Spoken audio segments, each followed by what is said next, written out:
Hello, hello, and welcome back to Northern Lights. Well, it was a fun little premiere of their cute little film, I think. I think that's true. I don't know. I've seen student films before, but I've never attended like a thingy like this, you know? I don't know. It's fine. It's fine.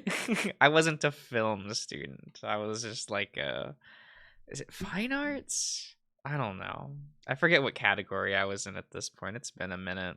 I don't really care either way. It's fine. Soon enough, the crowd began to part, leaving just the four of us and a few stragglers, still shaking with excitement as I packed up the equipment. Watching Tobin and Liam bounce about, the fox grappled once more around Liam's neck. You're a star, Liam. Heck nah, bruh. You's the one that made it special. I'm just a klutz. Tobin gently kicked Liam in the leg with his dangling foot paws. Okay, barking with annoyance. What I tell you about selling yourself short? Enough of that. You were fantastic. It only took a moment of my back being turned before Liam had come over. Pollen. That's where the word pole is. Polling. Yes. Is my microphone correct? Give me a minute. I have to move my mic. I'm like, those levels look incorrect. It's probably just because it's not as close as it normally is. Okay. There we go. There we go. Those levels look correct now. Pulling me once more into his bow bow boa's grip. Boa's grip. Like the snake? Like the snake? Is that what that is? Tobin's still grappling around the gator's throat. Liam was laughing with delight, and I was as well, in between gasping breaths. Okay, he's up. No sooner had Liam let me go, and I was once more swept off the ground by Garth. I was beginning to feel like a sack of potatoes. Sack of potatoes. I need to buy a sack of potatoes. I'm almost out of potatoes. Being passed back and forth. There's something I have to show you, trios. Trios?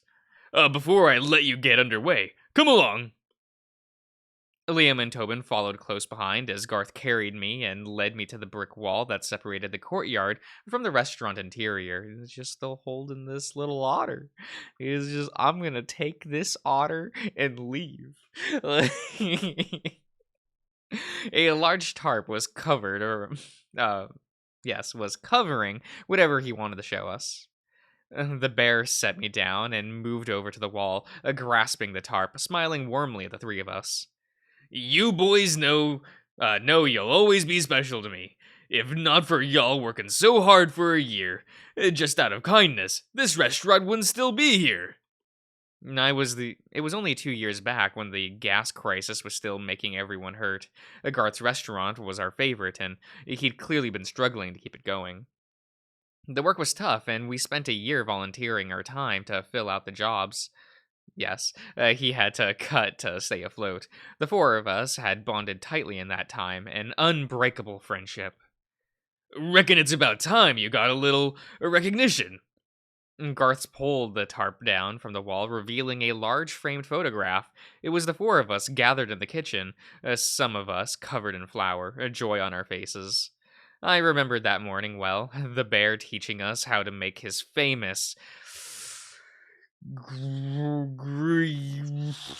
biscuits. Liam had kneaded the dough so aggressively at one point, it left a small dent in the prep table. Chef, you're gonna make me cry if you aren't careful. This is beautiful. Now, where are we supposed to eat?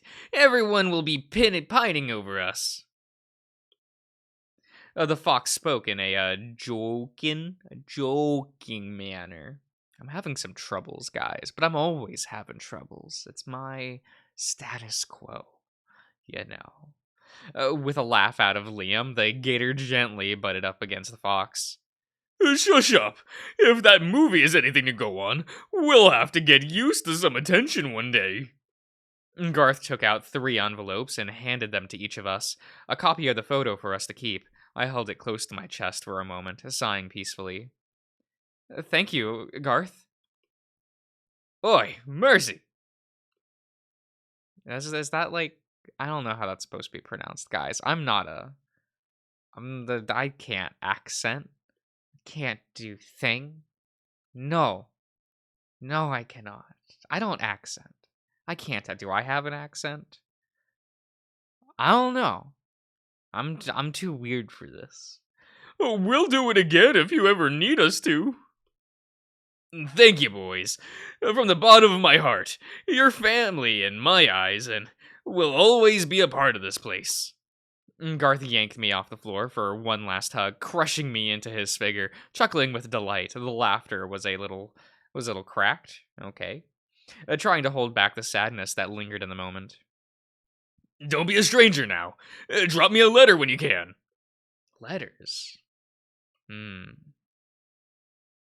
the last time any of you have sent, like, a letter? Like a written letter? Nah. I don't think I've ever. Of course I will, as long as you promise to keep those two fed. Always. I'll leave a seat at the table for you. Garth patted both Tobin and Liam on the back before wandering off to go about cleaning up with his team. We stayed a minute longer to admire the photo on the wall, but soon walked out to Liam's truck. We left the boil with our stomachs near to bursting, an immense joy in our hearts for how well the film had been received. Bouncing along in the truck through the heart of New Orleans, making our way to a less-known park in the city. The park ran along the outskirts of the bayou and had planked trails meandering through some of the swampy marsh. The entire park had a different feel to it, one that I found more relaxing and attractive. Man, that Boyle was the best one ever. He really pulled out all the stops. We wandered along one of the dirt trails, attempting to avoid the food coma the feast would put us into, perfectly content in the muggy afternoon. Look, I know y'all said not to, but couldn't help myself. Got you some going away presents. Liam looked on the verge of tears before I'd even gotten half of what I had set out. Tears that, no matter how hard he fought off, were going to happen. As I finished, fished around in my fanny pack. Yes, that's what that is. Tobin moved a few steps away, staring off into the bayou. Even he was finally struggling to fight back his emotions, still hoping this was all some bad dream he would wake up from any moment now. Slipping out 2 gifts wrapped in newspaper, I handed them off to my friends with a soft smile, watching Tobin turn it over and over in his paw. The gator was hesitant at first, but accepted the gift. Thought it looked small in his hands. I had no doubt that it felt heavy with an emotional weight. As Liam fought back tears, his hands shaking as he fumbles with the paper, distinct, yes, that's what that word is. All too familiar, musty smell was wafting upwards at him. It took him it told him what was waiting inside, without even seeing it. What he finally pulled out was a large folded map. The sight of the map unleashed Liam's floodgates, a tear streaming down his rough face.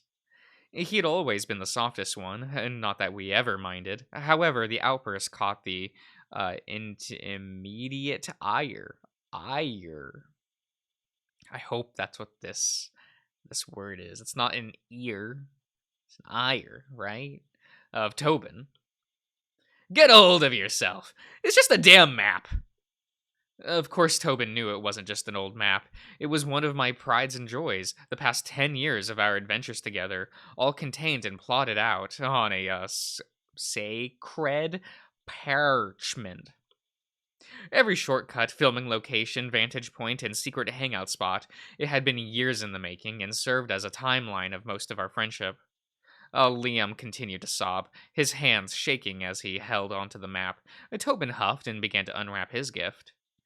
In his paws, he was now holding a small, soft, rolled leather case, and Tobin recognized it immediately. It was my set of lockpicks. The map and the lockpicks together had unlocked so many adventures, so many secrets, and so much joy. It was finally enough that even his tough temper, his tough, his tough temperament, not temperature, temperament. I see. Temper, temperament. I couldn't hold back tears. Struggling to hold myself together, I pulled the pair of them into a hug, with a few tears rolling down my maw. Don't stop exploring just 'cause I'm gone. I fully expect you'll have some new things to show me when I come visit. Tobin remained quiet, a few tears still rolling through the short fur on his muzzle, squeezing the leather case in his paws, while Liam was fruitlessly trying to dry his face with his shirt. We have something for you two. The fox reached into his pocket, pulling out a tiny wrapped gift in a sealed envelope, offering it up to me, which I gratefully accepted. The envelope is from Maud. The gator spoke in a choking voice, trying as hard as he could to get a hold of himself, and not wanting to sully our last hour together, though his tears still shimmered with sadness. With a claw, I slit the envelope open and pulled out a recipe card. Okay, for honey beignets. I hope that is that word. No one has told me if that is correct or not. That's fine.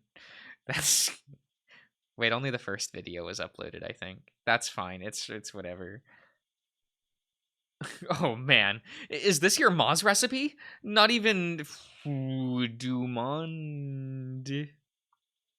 Can beat your Ma's. My excitement over the recipe finally got a smile out of the gator, nodding his head. Yeah, I got her to give up the secret, just for you. Excitedly, I went about unwrapping the small gift next, quick to pull out a cassette tape. A piece of white tape was stuck on it, with the words, Cajun Summer, written in marker. The clear plastic seemed to shimmer in the sunlight. Thought maybe you would enjoy a little taste of home when you get settled in. This is perfect. More than I could have hoped for.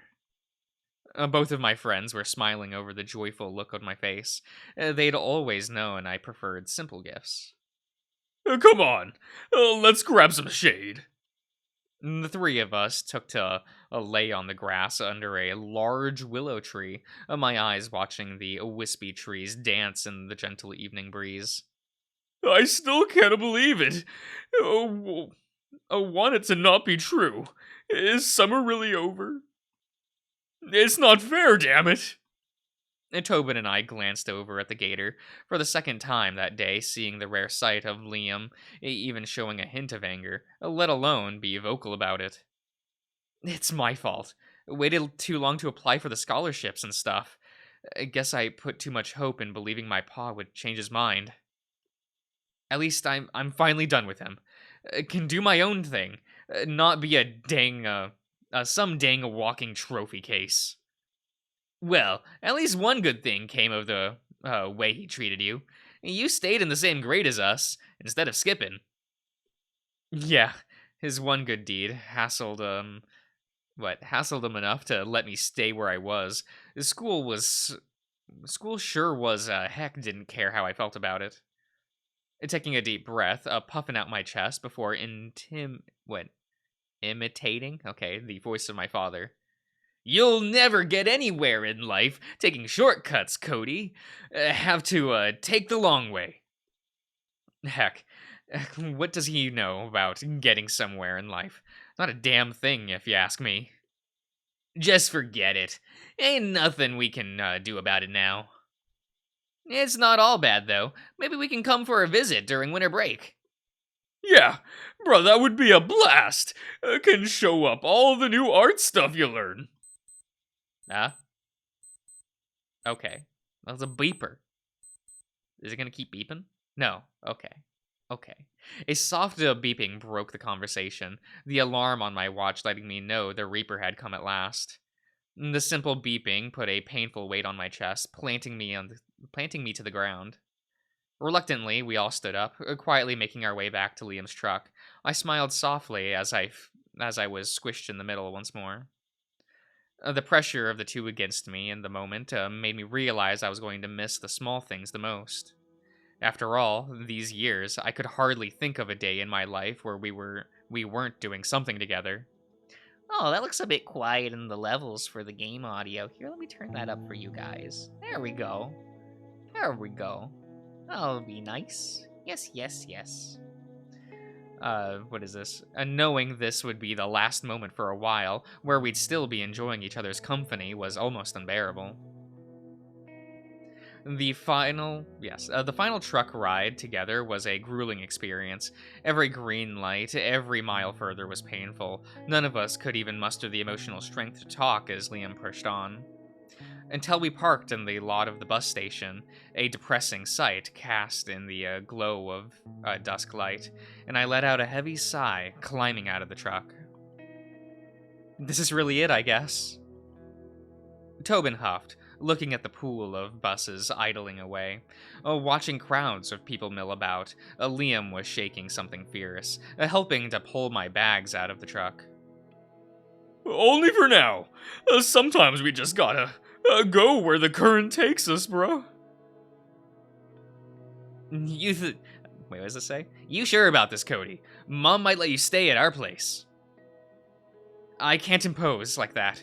Besides, can't give up on this dream. I want to see our names in the lights someday. We'll get back together for winter break. An announcement came over the speaker, letting me know my bus was ready for passengers to load on. Liam pulled the three of us into one final spine pulverizing hug. That is what that says. The gator was crying so hard I could feel tears dripping off his face, and between my ears, Tobin was sniffling, and holding almost as tight as Liam. Love you guys. I'll get you my number soon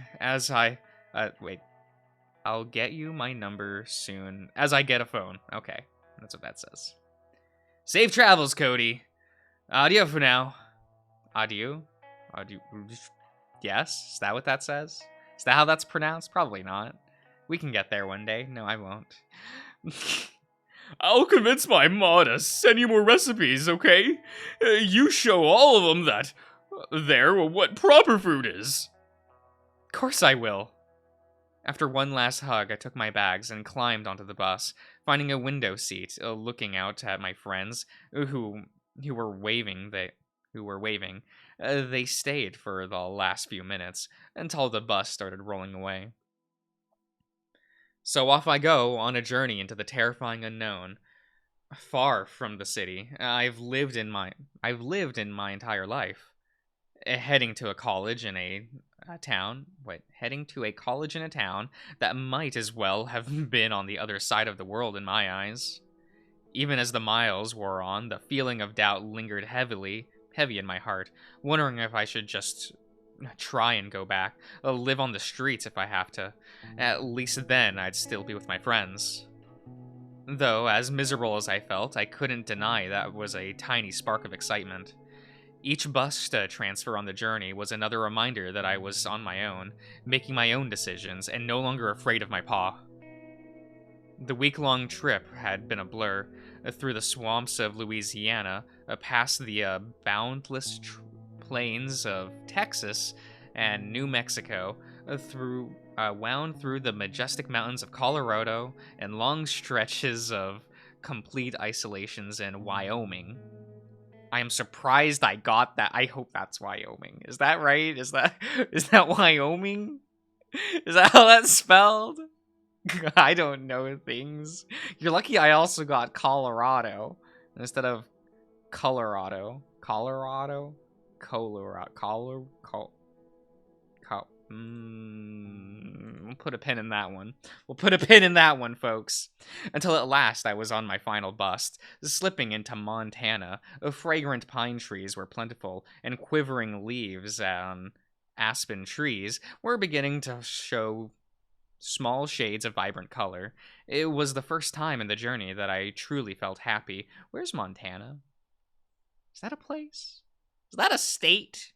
Look, I may live in America, but I am also the product of the American education system. I don't know the names of the 50 states, guys. This just is what it is. The beauty of the area was so vastly different from my home. It filled me with flashes of inspiration for new films. The drive into Aspen Hollow only furthered these fresh ideas.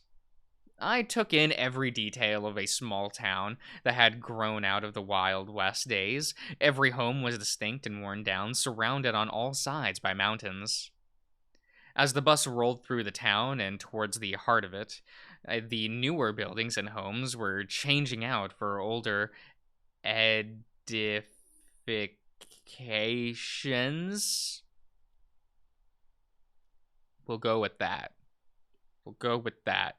Ancient structures from the days of gold rush pioneers, moonshiners, and Depression era relics. Little more than their interiors were modified for new shops, new owners. Some still had faint lettering left from their original places.